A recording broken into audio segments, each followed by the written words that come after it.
오늘 우리에게 주시는 하나님 말씀은 출애굽기 19장 16절에서 25절입니다.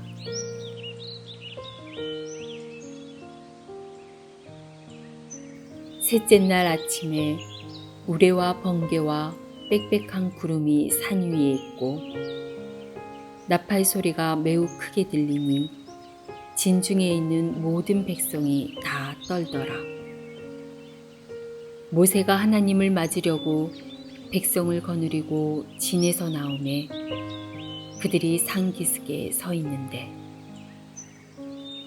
시내산의 연기가 자욱하니 여호와께서 불 가운데서 거기 강림하심이라. 그 연기가 온기가마 연기같이 떠오르고 온 산이 크게 진동하며 나팔 소리가 점점 커질 때에 모세가 말한즉 하나님이 음성으로 대답하시더라. 여호와께서 시내산 곧 그 산 꼭대기에 강림하시고 모세를 그리로 부르시니 모세가 올라가매 여호와께서 모세에게 이르시되 내려가서 백성을 경고하라.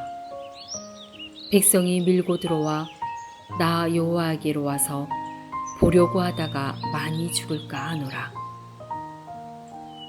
또 여호와에게 가까이 하는 제사장들에게 그 몸을 성결히 하게 하라. 나 여호와가 그들을 칠까 하노라. 모세가 여호와께 아뢰되 주께서 우리에게 명령하여 이르시기를 산 주위에 경계를 세워 산을 거룩하게 하라 하셨사온즉 백성이 시내산에 오르지 못하리이다. 여호와께서 그에게 이르시되 가라. 너는 내려가서 아론과 함께 올라오고 제사장들과 백성에게는 경계를 넘어 나 여호와에게로 올라오지 못하게 하라. 내가 그들을 칠까 하노라. 모세가 백성에게 내려가서 그들에게 알리니라.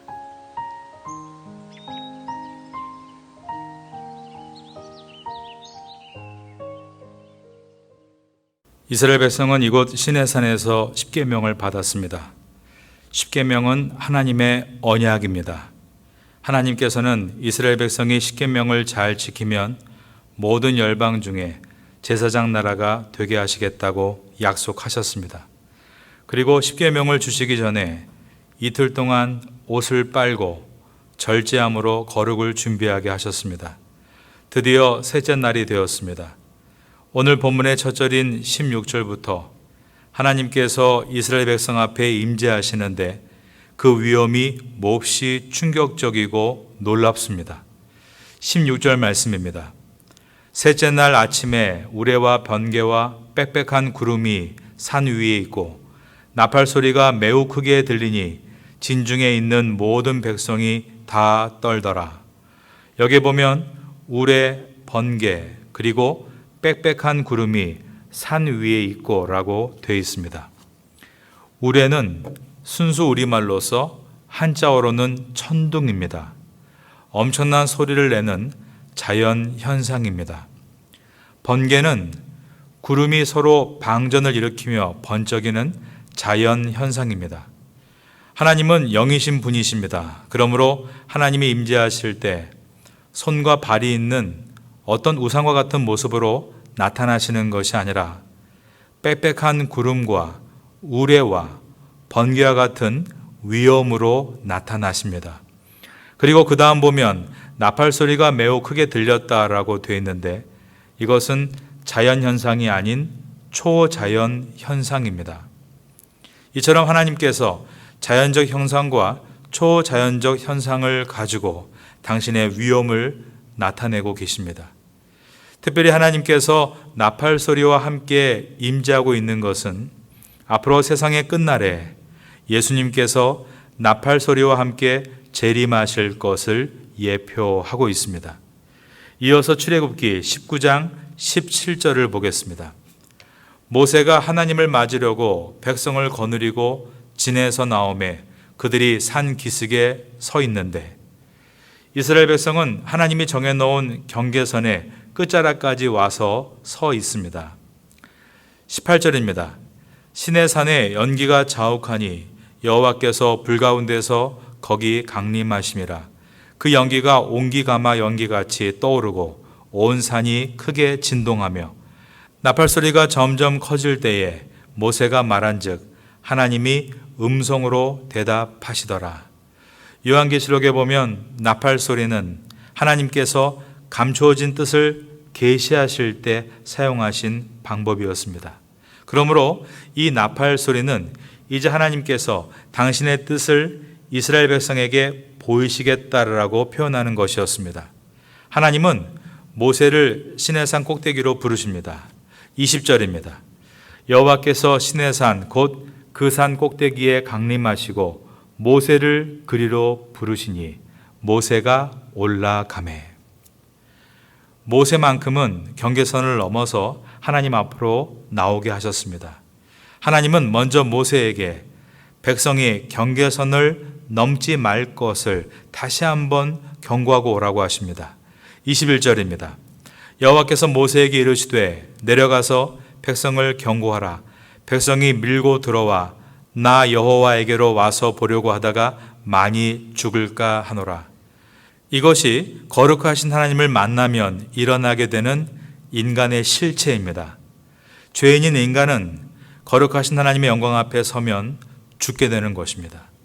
이사야 선지자가 이것을 경험했는데 이사야서 6장에 보면 이사야가 성전에서 기도할 때였습니다.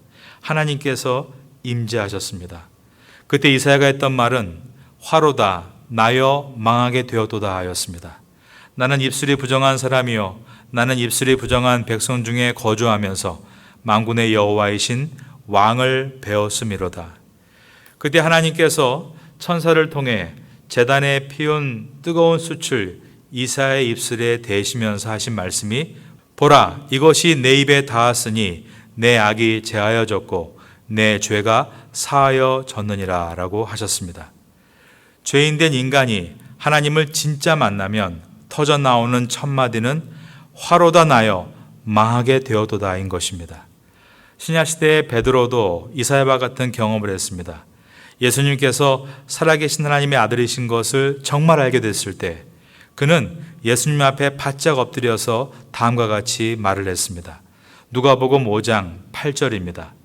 시몬 베드로가 이를 보고 예수의 무릎 앞에 엎드려 이르되 주여 나를 떠나소서 나는 죄인이로소이다. 인간이 하나님을 정말 만나면 자신이 죄인인 것을 확연하게 보게 되는 것입니다. 해적선에서 해적들이 서로 생활하면서 자기들 중에 더 신임이 가고 의리가 있고 용기 있는 사람을 캡틴으로 추대합니다. 반면에 야비하고 동료의 등에 칼을 꽂은 자를 즉석 재판을 통해 바다에 빠뜨립니다. 그들 안에서 의인과 악인을 나누지만 그러나 그들은 결국 모두가 다른 상선들을 탈취해서 살아가는 해적들일 뿐입니다. 우리의 거룩의 기준은 이 세상이 아닙니다. 우리의 거룩의 기준은 하나님이 되어야 합니다. 성도의 목표는 행복이 아니라 거룩함이 있습니다. 왜냐하면 성도는 거룩함을 떠나서 행복할 수 없는 존재이기 때문입니다. 22절입니다. 또 여호와에게 가까이 하는 제사장들에게 그 몸을 성결히 하게 하라. 나 여호와가 그들을 칠까 하노라. 아직 제사장 임명에 대한 규례가 나오기 전입니다. 그런데 제사장들을 언급하신 것은 애굽에서부터 이스라엘의 신앙을 관리해왔던 지도자들, 원로들을 뜻한다고 볼 수 있습니다. 혹은 앞으로 뽑힐 제사장들을 위한 말씀이라고도 볼 수 있습니다. 이것이 이전에 있던 제사장들에 관한 말씀이건 앞으로 뽑힐 제사장들에 관한 말씀이건 앞에서 신앙을 지도하는 사람은 가장 중요한 것을 소유해야 하는데 그것은 바로 깨끗함이다. 즉 거룩함을 말씀하신 것입니다. 모세는 등산과 하산을 반복하고 있습니다. 하나님의 말씀인 십계명을 받기 위한 준비였습니다. 십계명은 이제 내일부터 우리가 보게 될 것입니다.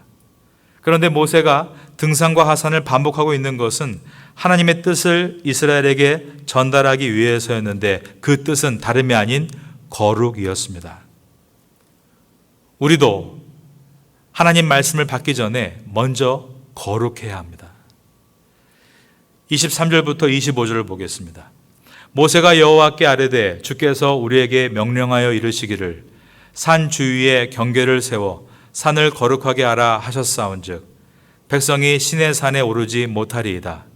여호와께서 그에게 이르시되 가라 너는 내려가서 아론과 함께 올라오고 제사장들과 백성들에게는 경계를 넘어 나 여호와에게로 올라오지 못하게 하라. 내가 그들을 칠까 하노라. 모세가 백성에게 내려가서 그들에게 알리니라. 우리가 말씀을 많이 읽고 쓰고 묵상하는 것이 중요하지만 우선적으로 추구해야 하는 것은 거룩함입니다. 생활에 거룩함이 없이 말씀 앞에 앉으면 하나님께서 능력 있는 말씀을 우리에게 주실 수 없기 때문입니다. 교회의 진정한 능력은 거룩함에서 시작이 됩니다. 성도의 진정한 능력은 거룩함인 것입니다. 거룩을 묵상하시고 발전시켜 나가시는 여러분 되시기를 예수님의 이름으로 축원합니다.